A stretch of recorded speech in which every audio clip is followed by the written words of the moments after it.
मामा मेरा एक काम कर दोगे? हाँ कर दूंगा, क्या काम था? मेरे लिए बीटीएस का पोस्टर प्रिंट करवा के ले आना। पीटीएस? मामा पीटीएस नहीं बीटीएस। टीडीएस? नाटक मत करो ना, आपको पता है ना बीटीएस जिसकी मैं बहुत बड़ी फैन हूँ। अच्छा ठीक है ला दूंगा, लेकिन ये बता ये बीटीएस है क्या? तू दिन रात इसी की रट लगाए रहती है। आप बहुत कहानी सुनाते हो ना, चलो मैं आज आपको बीटीएस की कहानी सुनाती हूँ। अच्छा सुना, क्या है बीटीएस की कहानी? अरे फिर से ये बीटीएस में जा रहा हूँ। चल सुना, मुझे नहीं मालूम है बीटीएस के बारे में, सुना। बीटीएस एक 7 मेंबर्स का के-पॉप ग्रुप है जिसमें है किम नामजून, किम सोकजिन, मिन यूंगी, जोंग होजॉक, पाक जिमिन और किम ताehyung और जॉन जंगकुक। इतने बड़े ग्रुप बनने से पहले उन लोग स्कूल के स्टूडेंट्स ही थे। उसके बाद उन लोग के म्यूज़िक के पैशन की वजह से उन लोग पढ़ने के साथ अपनी पढ़ाई जारी रखने के साथ उन लोग बिग हिट के अंदर के-पॉप ट्रेनी भी बन गए। बहुत मेहनत करने के बाद उन लोग डेब्यूट किए, लेकिन बिग हिट इतनी फेमस कंपनी नहीं थी, इसलिए उन लोग बहुत पॉपुलर नहीं हो पाए। इसलिए जब उन लोग अवार्ड शो में परफॉर्म करते थे तो उन लोग बहुत सारे ब्रॉडकास्ट में से उन लोग का परफॉर्मेंस कट करके छोटा कर दिया जाता था, या फिर कभी कभी उन लोग का परफॉर्मेंस दिखाते ही नहीं थे। इतना सब होने के बाद भी उन लोग मेहनत करते रहे, एक टीम बना के मेहनत करते रहे और उन लोग का एक गाना फेमस हुआ जिसकी वजह से बाकी फैंडम वाले भी उनको जानने लगे।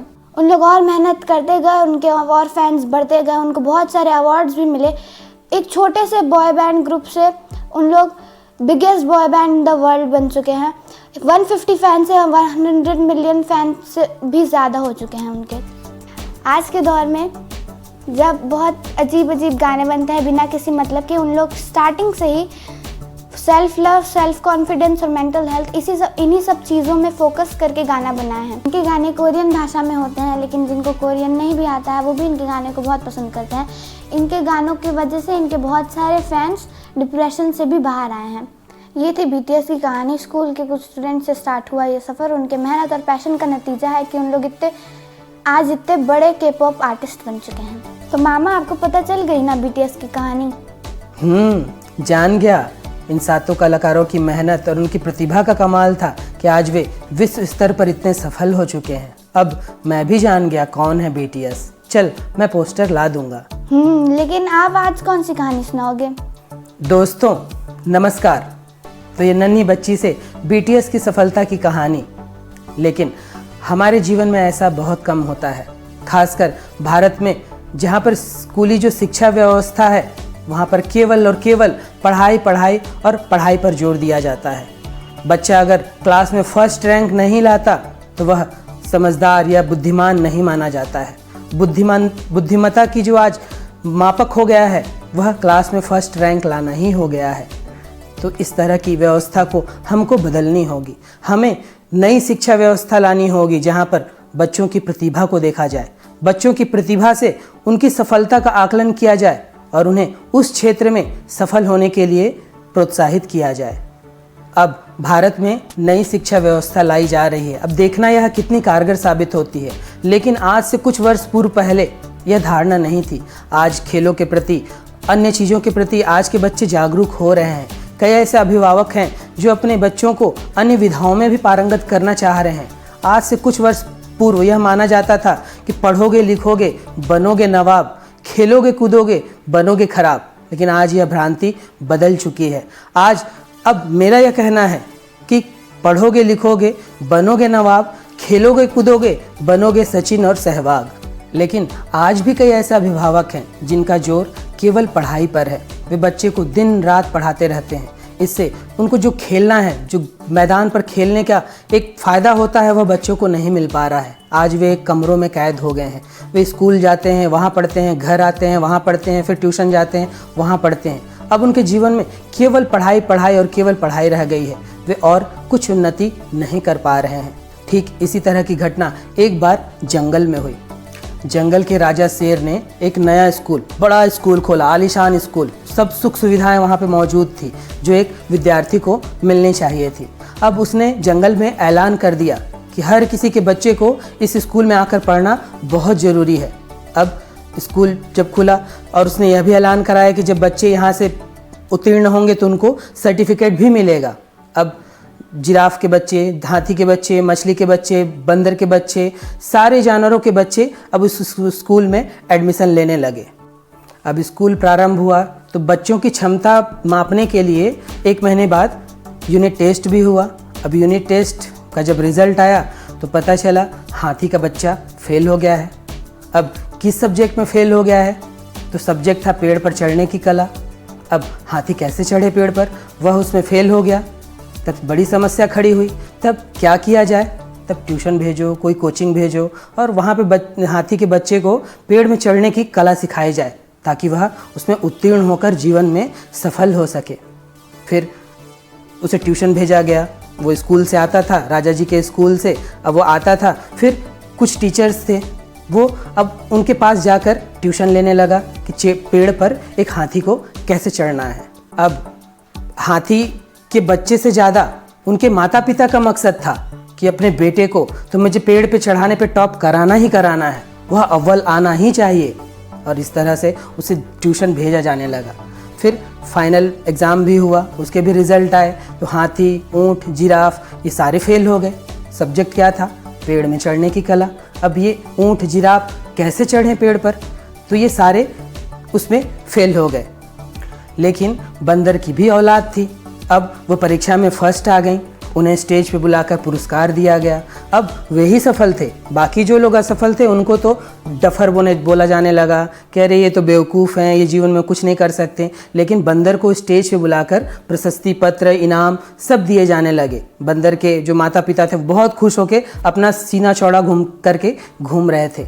लेकिन वहीं पे ऊँट, जिराफ, हाथी के बच्चों के जो पेरेंट्स थे वो उन्हें गाली देते हुए, मारते हुए थे, अपने घर वापस ला रहे थे। इतने बड़े स्कूल में, राजा जी के स्कूल में हमने तुम्हारा एडमिशन करवाया, इतने महंगी कोचिंग करवाई, इतना सब कराया, लेकिन तुम गधे के गधे निकले। और इस तरह वे उन्हें गालियाँ देकर घर के ला रहे थे। मछली के भी बच्ची थी, मछली की बच्ची भी फेल हो गई। जब उन्हें बुलाया गया और टीचर्स ने कहा कि आपकी बच्ची जो है ये स्कूल में बहुत उदास रहती है, यह पढ़ नहीं पाती है।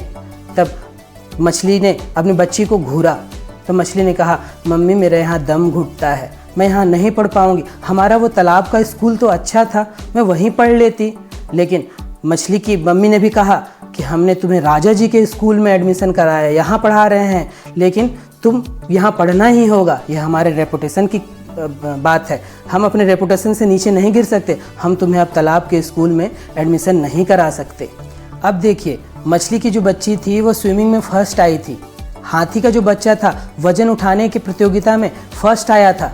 लेकिन उनके माता पिता उन्हें अन्य चीज़ों के लिए जो वे कर नहीं सकते थे उनके लिए खरी खोटी सुनाकर वापस ला रहे थे। तो वहीं पर एक बूढ़ा बरगद जो कई सालों से वहाँ था, उसने देखा कि सारे जो बच्चे हैं मार खाते हुए अपने अभिभावकों से वापस आ रहे हैं। तो बूढ़े बरगद ने उन लोगों से पूछा कि तुम बच्चों को क्यों मारते हुए ला रहे हो? तो सब ने कहा कि देखो, हमने राजा जी के स्कूल में एडमिशन करवाया, इतने महंगे महंगे ट्यूशन करवाए, लेकिन ये पेड़ में चढ़ने पर फेल हो गए। तब बूढ़े बरगद ने कहा, तो पेड़ में इनको चढ़ने की ज़रूरत क्या है? हाथी अपनी सूंड उठाएगा और वह फल तोड़कर खा सकता है। जिराफ पेड़ से लंबा है, वह अपनी मुंह से लगाकर पत्ते तोड़कर या फल तोड़कर खा सकता है। ऊँट इतना लंबा है, वह अपने मुख से पत्ते और फल खा सकता है। इन्हें पेड़ पे चढ़ने की ज़रूरत क्या है?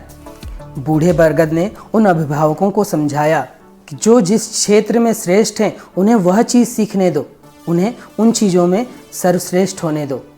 तो यह एक छोटी सी कहानी, लेकिन यह छोटी सी कहानी आज जो हमारी स्कूली शिक्षा व्यवस्था है उस पर भी एक प्रकाश डालती है। आज की जो स्कूली शिक्षा व्यवस्था है वह ऐसी है कि बंदर का बच्चा ही फर्स्ट आएगा, फिर अगर जो बच्चा फर्स्ट आ गया, बाकी जो बच्चे हैं उन्हें असफल माना जाता है।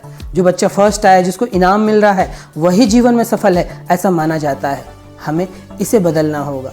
स्कूली जो शिक्षा व्यवस्था है उसे बदलकर हमें उस व्यक्ति में, हर बच्चे में कुछ ना कुछ प्रतिभा है, उस प्रतिभा को पहचान कर उसे उस क्षेत्र में सफल बनाने के लिए हमें मदद करनी होगी। हमें एक ऐसी व्यवस्था लानी होगी जहाँ पढ़ाई के साथ जितनी पढ़ाई, जितना ज्ञान एक आम जीवन में ज़रूरी होता है, उस पढ़ाई को रखकर वह किस क्षेत्र में अपनी रुचि रखता है।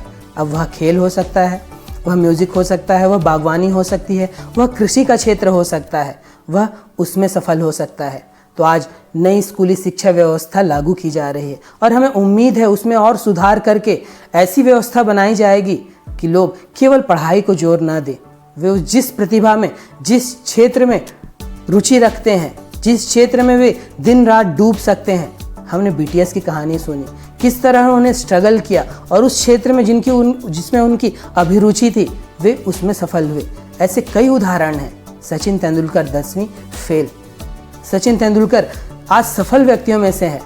तो केवल पढ़ाई को पैमाना न माना जाए और एक ऐसी व्यवस्था लाई जाए जहाँ पर बच्चों की प्रतिभा को ध्यान दिया जाए।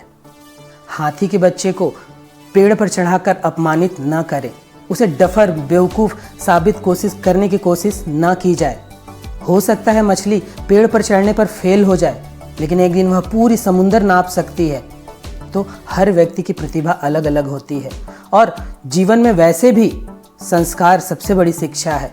आप अपने बच्चों को अच्छी चीज़ें सिखा दें, उसे डॉक्टर, इंजीनियर, कलेक्टर भी बना दें, लेकिन अगर उसके जीवन में संस्कार नहीं है, सभ्यता नहीं है, सलीका नहीं है जीवन जीने का, तो फिर सब बेमानी हो जाता है, सारी कोशिश व्यर्थ हो जाती है। और अगर ऐसे विद्यार्थी हमारे तैयार होते हैं जिनमें संस्कार नहीं है, एक व्यक्ति कोई बहुत बड़ा डॉक्टर बन जाए लेकिन वह लोगों से ठीक ढंग से बात न करे, वह लोगों को अपमानित करे, तो ऐसी शिक्षा व्यवस्था की कोई मतलब नहीं है। तो हमारी जो कोशिश होनी चाहिए, बच्चों की प्रतिभा तो पहचाननी है, उन्हें उस क्षेत्र में सर्वश्रेष्ठ बनाने में हमको मदद करनी भी है, लेकिन एक संस्कार, एक विनम्रता, एक पोलाइटनेस, एक नम्रता, उनके जीवन में धैर्य, सहन, जितने भी अच्छे गुण हैं उनको उनके जीवन में कैसे लाया जाए वह भी सिखाना है। जिसे नैतिक शिक्षा, हम जब पहले पढ़ते थे तो नैतिक शिक्षा या मोरल साइंस एक सब्जेक्ट होता है, हमें उस पर भी जोर देना होगा, क्योंकि बिना इसके कोई भी व्यक्ति सफलता की ऊंचाई पर नहीं पहुंच सकता। ऊंचाई पर जो भी है, आप उदाहरण देख लीजिए, अगर वह अभिनय का क्षेत्र हो तो अमिताभ बच्चन, क्या उनसे विनम्र कोई व्यक्ति है? वह खेल सचिन तेंदुलकर, महेंद्र सिंह धोनी, और हर क्षेत्र में आप देखिए ऐसे विनम्र लोग आपको मिलेंगे।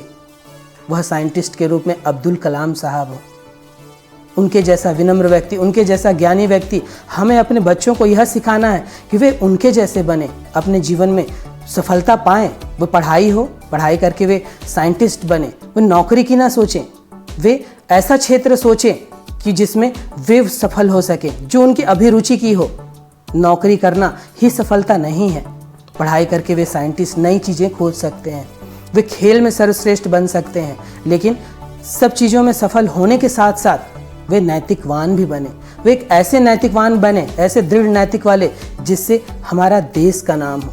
और जब देश का नाम होगा तो वह मानवता के लिए मदद होगी। मानवता के लिए मदद होगी तो यह जो सृष्टि है यह बहुत सुंदर होगी। यह ऐसे पुष्पों से सज्जित रहेगी जो हमारा उपवन है, यह ऐसे फूलों से खिला रहेगा जो लोगों के जीवन में केवल और केवल सुवास और अच्छी महक वाली खुशबू के साथ में हवा बहती रहेगी। तो हम कोशिश करें कि नई शिक्षा व्यवस्था में वह सुधार लाया जाए। न भी आती है तो हम अपने बच्चों में उनकी प्रतिभा को पहचानें, वे किस क्षेत्र में अच्छे हैं, और उन्हें पूरा मार्गदर्शन दें, उन्हें उनकी पूरी मदद करें कि वे उस क्षेत्र में सफल हों। तो यशस्वी, कैसी लगी तुम्हें यह कहानी और तुमने क्या सीखा इस कहानी से? मैंने इस कहानी से ये सीखा कि हमें अपने टैलेंट को पहचानना है और अपने टैलेंट को निखारने के लिए उसमें अपना 100% देना है। तो दोस्तों, छोटी सी कहानी, लेकिन हमें नई सीखने की ज़रूरत है। हमें बच्चों को उचित मार्गदर्शन देना है, उनके ऊपर दबाव नहीं डालना है कि तू हाथी का बच्चा है तो पेड़ पर चढ़, या तू मछली की बच्ची है तुझे भी पेड़ पर चढ़ना है। उनकी प्रतिभा को पहचानना है, उस प्रतिभा को निखारने में हमें मदद करनी है, तभी आप सही पालक, सही अभिभावक कहलाएंगे। तो आज के लिए इतना ही, धन्यवाद।